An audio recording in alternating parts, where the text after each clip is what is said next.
Good morning, children.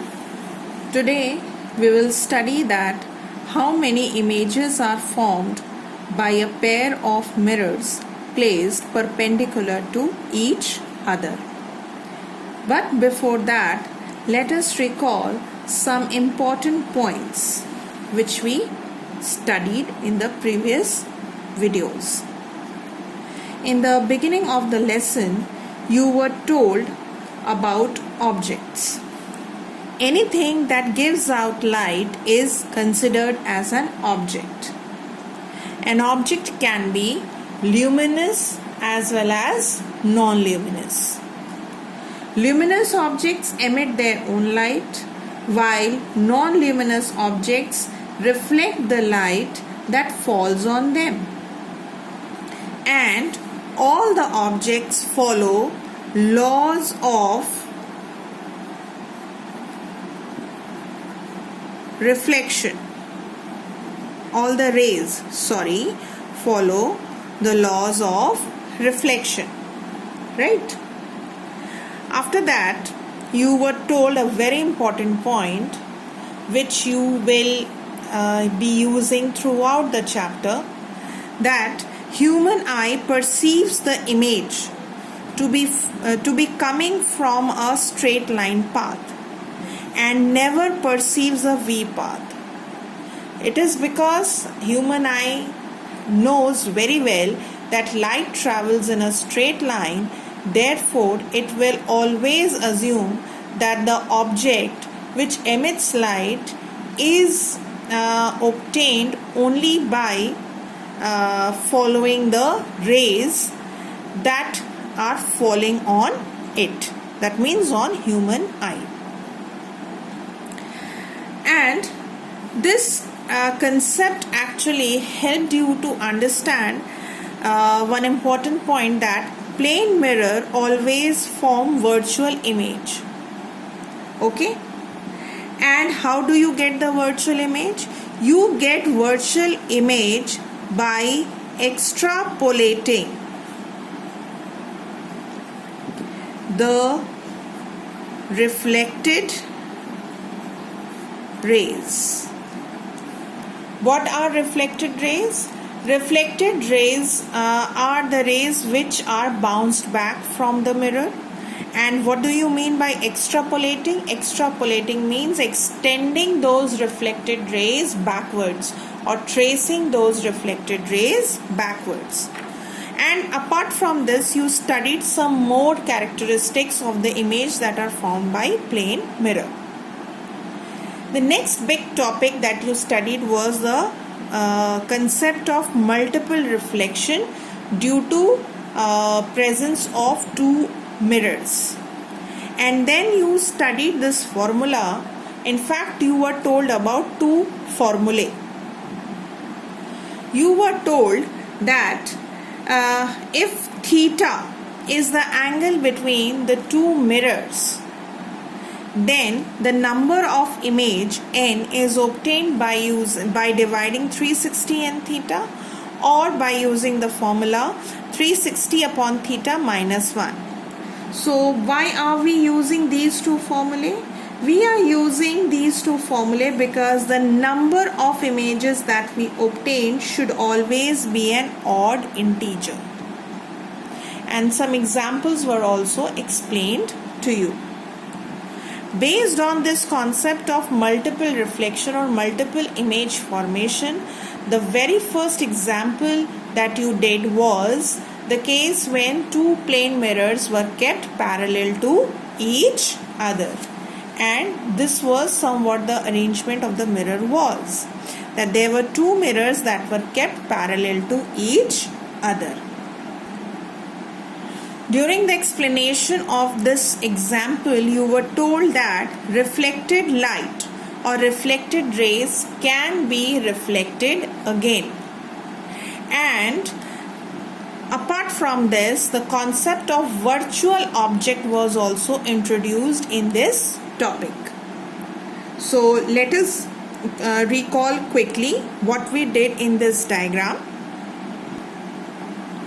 We considered that the two mirrors which are kept parallel to each other, in somewhere between there was an object kept, and the object that we took was a point object, and its image was formed on both the sides of the mirrors. It was found by using this formula that when we put the value theta is 0 degree in this situation. So when you divide 360 and 0, you will get infinity. That means we will get infinite number of images under this situation. So how do we have obtained infinite number of images? Now, to begin with, it was told to you that the image of the object O is formed on both the sides. Let's say the mirror M1 forms the image I1, while the mirror M2 forms the image I2. Now, what happened actually? I1 acted as a virtual object for the mirror M2, and I2 acted as a virtual object for the mirror M1. Right? So, since these two are acting as virtual objects, but these are images, but for the mirror M2, I1 is acting as virtual object, and for mirror M1, I2 is acting as virtual object. So, images of these two virtual objects is also possible. That means image of already formed image is possible here, and therefore images I3 and I4 were obtained on both the sides of the mirror, where I3 is the image of the object I2 and I4 is the image of the object I1. But again the same thing happened. I3 and I4 acted as a virtual object for the mirrors M1 and M2, just like I1 and I2. So again their images were formed. That means the images of already formed images were obtained. That means images of I3 and I4 were obtained, and now we got I5 and I6, and this process continued because I5 and I6 also acted as virtual objects, and this is happening just because of multiple reflection. That means reflected light or reflected rays are being reflected again and again. So the number of times these reflections are taking place, those many images we are obtaining. So that was the concept which was explained.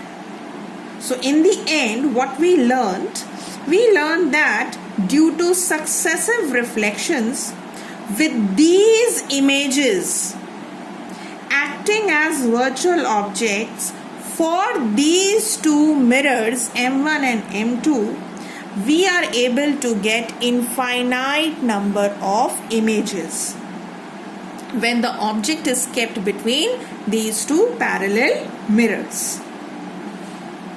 Okay? So, in short, we can say that image of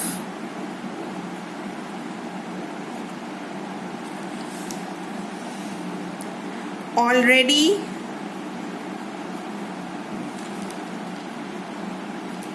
formed image is obtained. Okay, and this is happening because the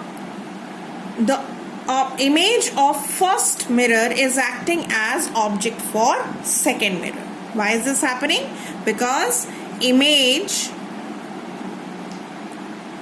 formed by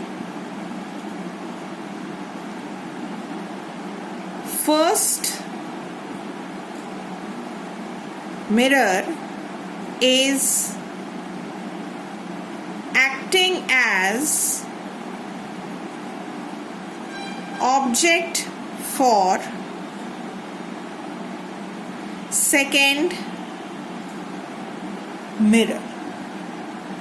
Right, children? So this is what we have done so far. So let's now move on to the next topic.